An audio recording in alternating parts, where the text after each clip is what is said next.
background, me moved to the US from the UK 7 years. I was dating a girl for almost 2 years. At first the relationship was great, but after she moved in, she quit her job, didn't do anything to help around the house, got a Dewey, and pretty much leeched off me for months. Fast forward to May 2023, I was ready to kick her out at this point. She would constantly beg me not to and say how much she needed me and threatened to kill herself on a daily basis. But the problem was my childhood best friend was coming to visit for 2 weeks, a trip we had planned a year prior. My girlfriend agreed we'd sort everything out after he went back home so I could enjoy time with friend I haven't seen in 5 years. Friend stays with us in the spare room at my house for 2 weeks. First week was good and all 3 of us had a good time. Unfortunately, I could only get 1 week off work, so the second week I worked while they stayed home. Red flags started appearing when they started going to the places while I was working. Places that me and my friend had planned going to, like sporting event and traveling, etc. He would chose to do stuff with her over me all of a sudden, and they were acting super suspicious constantly. Evidence came undeniable when I saw my girlfriend's lingerie on the floor when I came home early when I found it. They weren't home and I called him on the phone and asked him, "Do you want to tell me what's on with you? Because I'm not stupid." He instantly replies, "Have you been spying on us?" That was all I needed. Girlfriend messages me saying, "We're staying at my mom's for the night. We'll be back tomorrow for my stuff."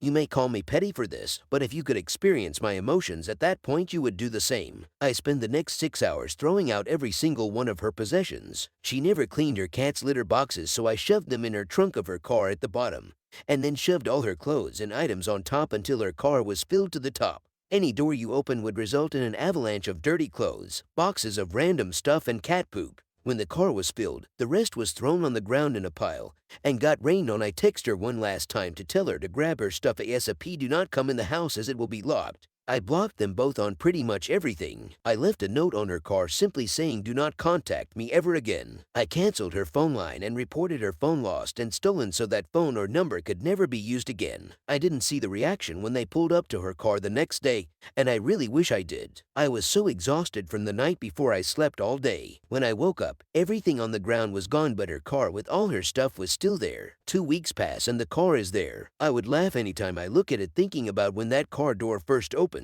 and the smelly avalanche that follows. Unfortunately, I never witnessed her pick up the car. I got home from work one day and it was gone. If you're wondering how I got my revenge for the dude, he was living with his girlfriend and their kid back in the UK. I knew that he would spend every waking moment full of anxiety waiting for me to tell his girlfriend everything that happened. Some time passed, haven't talked to either of them since and still had them blocked. All of a sudden, I'm getting messages from his friends from the UK asking me if I'm okay. Turns out this dude was bragging to all his friends about how he was fucking his best friend's girl behind his back. They all asked me for the real story since this dude couldn't get his story straight. I told them what happened. That information reached his girlfriend and he ended up getting kicked out. No one has heard from him since. As for my ex, well, I heard she moved in with her mom in some tiny room on an air mattress with her 3 cats that shit literally everywhere. No job, no money, and a few days before I kicked her out, she had to go to court and was handed 6 months probation for her Dewey. As for me, most of my problems disappeared since most of them were in some way created by my ex. I did get therapy to help cope with the betrayal. It's been 6 months now. I finally started my own business and I can finally say I found true happiness. It really is a beautiful thing to watch karma kick in for bad people.